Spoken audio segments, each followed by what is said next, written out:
Mr. Chairman, Honourable President, Honourable Members, we stand here today in this august House with the weight of expectation on our shoulders.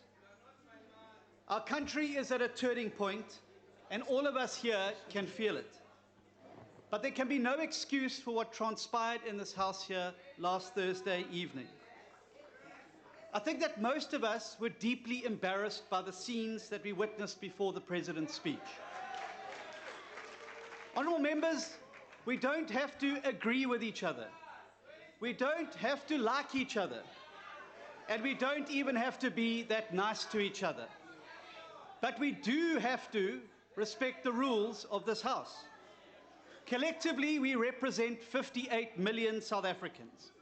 People who dream of a better life and of a better country. People who need us to work together to find real solutions to their problems and not grandstanding for television cameras. They demand better of us. As Rodney King famously said after the race riots in Los Angeles, and I quote, "We all can get along. I mean, we're all stuck here for a while. Let's try and work it out," unquote. We're going to have to find a way of working it out. We can't have a repeat of Thursday ever again. Now, I understand the frustrations. We come from a difficult history. We feel disappointed about the present, and we face an uncertain future. And we are all disappointed in the state of our nation. Honourable members, do you remember the mood of just 2 years ago? It's hard to imagine now, but we had hope. We had just closed the book on a terrible chapter in our country's history, and we stood at the start of what we thought was a brand new journey. Yes, our challenges were greater than ever before, but there was a real sense of we can do it.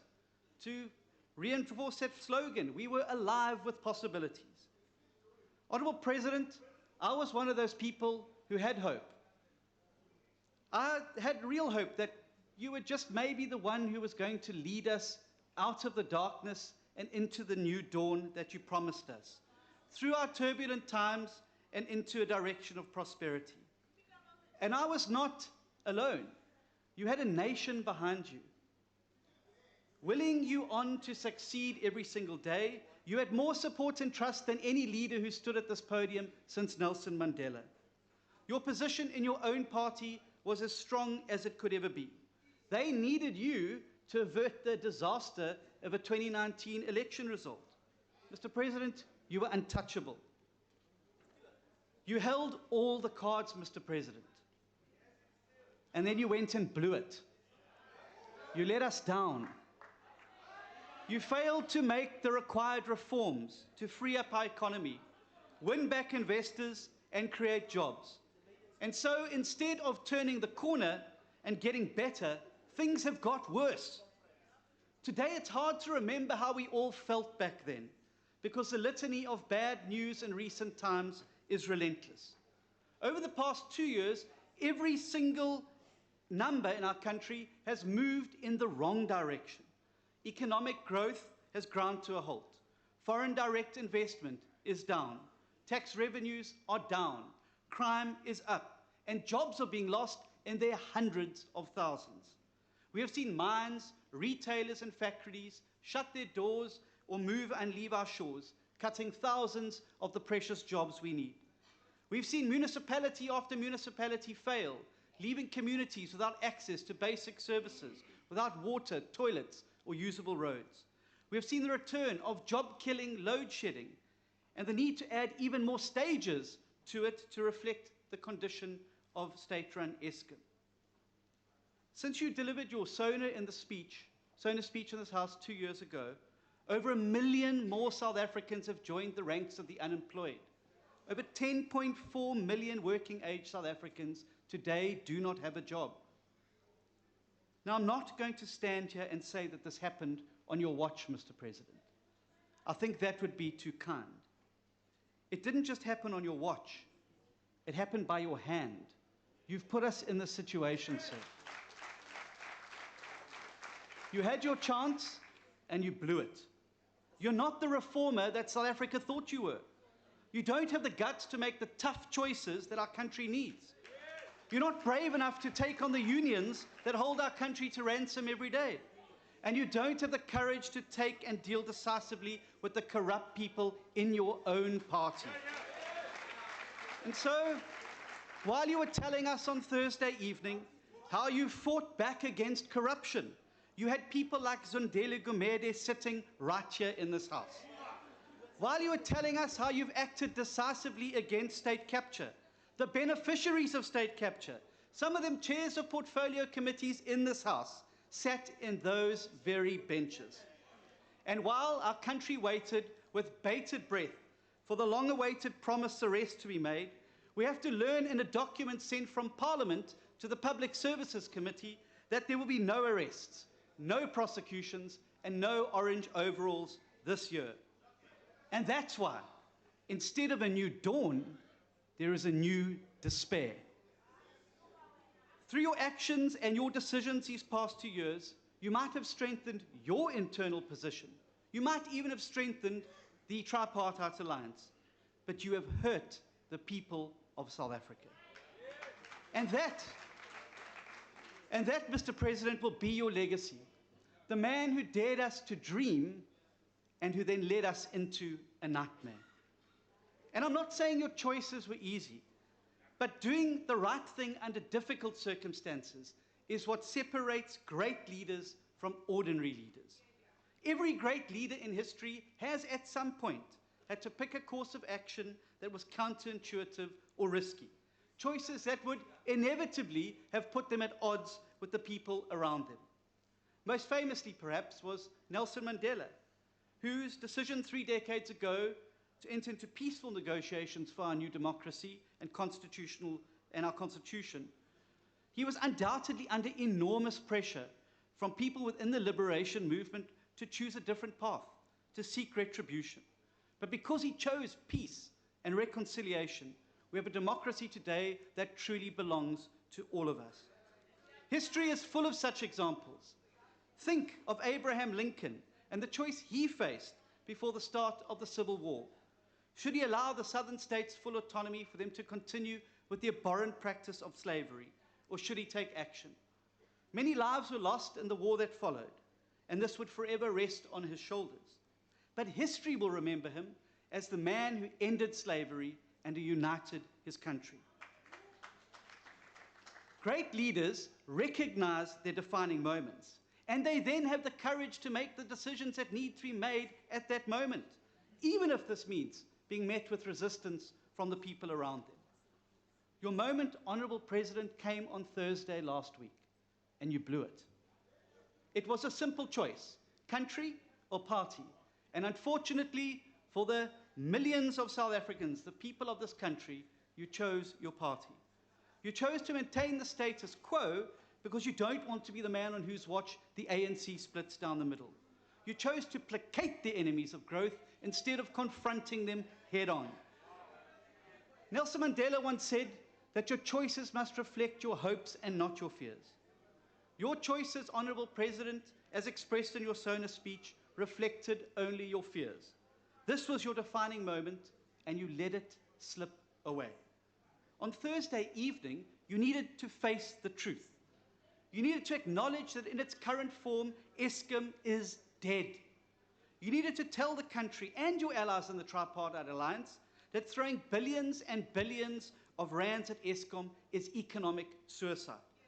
You needed to make it absolutely clear that dipping into the pension savings of hard-working government employees to artificially keep Eskom alive is both irresponsible and immoral.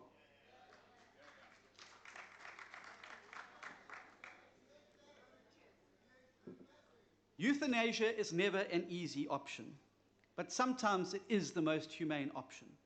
On Thursday night, you should have switched off Eskom's life support machine and perhaps supported the DA's electricity plan, which takes power from the state and gives it back to the people where it belongs. You also need to pull the plug on the NHI because, and in your heart of hearts, you must know it, the NHI is a fantasy that your government simply cannot make work. There's no way we can even raise even begin to raise the additional 280 billion rand required without triggering a flight of both tax revenue and skills, which we will never be able to reverse. We can and we must fix public health care within the current budget, and it should be done through proper appointments and proper investments in infrastructure and maintenance, and by filling all doctors and nurses' vacancies with qualified individuals. And that is exactly what the DA Sizani healthcare plan sets out to do. And if you haven't read it, I've brought a copy along for you. And Mr. President, if you read it, I'm sure you will agree there is lots on which we can collaborate to really fix healthcare in South Africa. Your third big announcement, Mr. President, should have been that you were walking away from expropriation without compensation and that you were going to leave Section 25 of the Constitution intact. The sacred protection of property rights is the bedrock of any economy, and without it, everything will collapse. You need to stop fooling the public and yourselves into believing that expropriation without compensation is essential for land reform. It is entirely possible to work within the existing legislation to truly empower black South Africans with land ownership in the country. But the truth is that expropriation without compensation has never been about real land justice. Do you know who David Richatse is, Mr. President? He's a black farmer from Limpopo who's been fighting for 2 decades to own the land he farms on. Do you know who he's been fighting, Mr. President? He's been fighting your government. He's 70 years old now. He began this fight just before he was 50. With the help of the DA, he took his case all the way to the North Gauteng High Court, where your government was instructed by the court to sell him the land. Not give it to him, sell it to him. And despite this court order, your government still refused to comply. That's how much you care about returning the land to people, and that's how much you care about empowering black farmers in South Africa. Let's be clear. Expropriation without compensation was never about giving land to the people who want to farm the land. It was always going to be a way for the ANC government to get control of the land and thereby control the patronage that comes with it. So we can continue with the behavior that Kgalema Motlanthe points out so explicitly of elite capture in the high-level panel report. Expropriation without compensation is nothing but a ruse. It's a populist rally call around which you know is going to evoke an emotional response. It was weaponized by the EFF, and you found yourselves unable to resist following them down that rabbit hole. And I assure you, Mr. President, just as every economist, every ratings agency, and every would-be investor has assured you, the fastest way to collapse this economy is by removing the foundation of property rights. Those 3 things, Eskom, the NHI, and expropriation without compensation, should have been front and center of the Sona speech. If you were serious, Mr. President, about stemming the tide and restoring confidence. And if you really wanted to be bold in your reforms, you could have added the following. You could have announced an end to the enrichment scam that is BEE, replacing it with a real broad-based redress program that helps poor South Africans, not fat cat political elites. And I know it wouldn't have been easy. Because you yourself have been a beneficiary of this get-rich scheme, and you have become very wealthy, while the majority of South Africans have remained very, very poor. But even you, Mr. President, must acknowledge that we simply cannot afford this extra layer of politically enriched elite and price gouging. Then you could have announced that some of the powers of the SAPS could have been devolved to provinces and metros. This is in line with international best practice. If we want to beat gender-based violence, it means that we've got to make sure that policing is done by those closest to communities, and those are the people who should be tasked with their protection.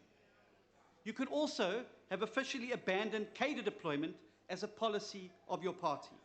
This ANC policy of cadre deployment lies at the very heart of what is wrong with government in South Africa. Cadre deployment is the midwife of state capture. And don't just take it from me, Mr. President. It was no less than ANC veteran and former Home Affairs DG Mavuso Mzimang who said of cadre deployment a few weeks ago, and I quote, "The system is so open to abuse, it should be ditched now. State capture wouldn't have happened if there'd been an independent, professional civil service." Close quote.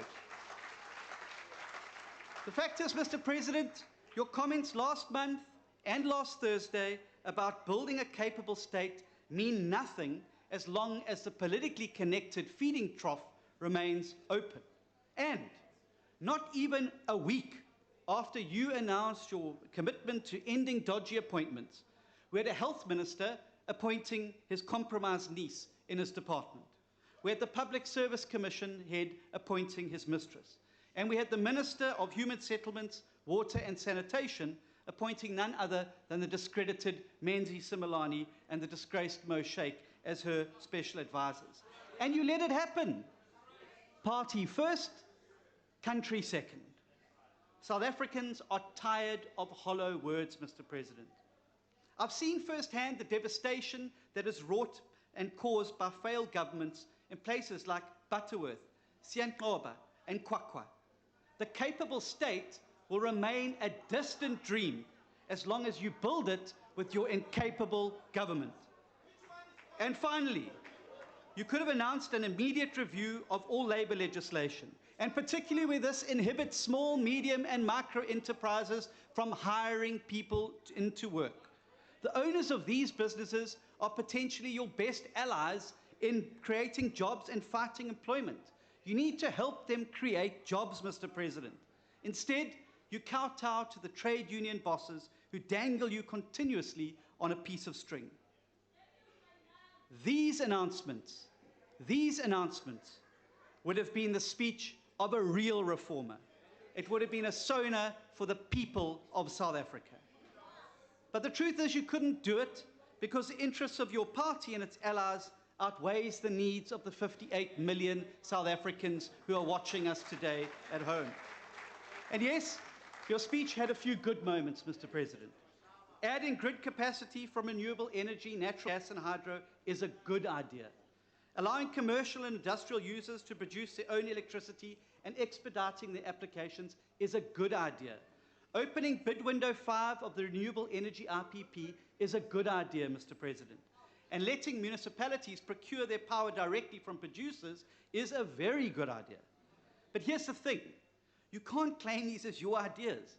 The DA has been offering these solutions for years, and you've now left it too late. In fact, on the issues of procuring electricity directly by municipalities, this government's been locked in a legal battle with the DA. The court case was coming up in May, and the President knew they would lose. So last year you told us the one about the bullet train. Whatever happened to that? This year you announced a sovereign wealth fund, which is a great idea if you have a healthy budget like Norway or Saudi Arabia. But we are running a budget deficit and spiraling out of debt. Where is this money going to come from, Mr. President? And while we're on the subject of banks, you announced the creation of a state bank. The trouble is we already have 2 state banks, the Land Bank and the Post Bank, and they are both riddled with corruption and bankrupt. You talk about building a smart city in Lanseria when you can't even keep the lights on in our cities. South Africans don't want fantasies. They want to know how we're going to get through the crisis. Thursday evening was your moment, and you blew it. Now, you finished your speech with a quote from the late, great Ladysmith Black Mambazo founder, Joseph Shabalala. Let me add to this tribute with another Ladysmith Black Mambazo lyric. When the sun goes down, the birds on the trees are singing for the night. When the sun says goodnight to the mountain, I am dreaming of the sun. Mr. President, we are all dreaming of the sun. I believe we can find our way through. The question is, are you the man to take us there? And I think on Thursday, South Africans got their answer. Now, 2 days from now, you will respond to this debate, and you'll have one last chance to redeem yourself, Mr. President. Use the opportunity to make the tough choices. Choose jobs over policies that kill investment. Choose reconciliation over racial populism, and choose your country over your party. Don't blow it this time, Mr. President. South Africa is counting on you.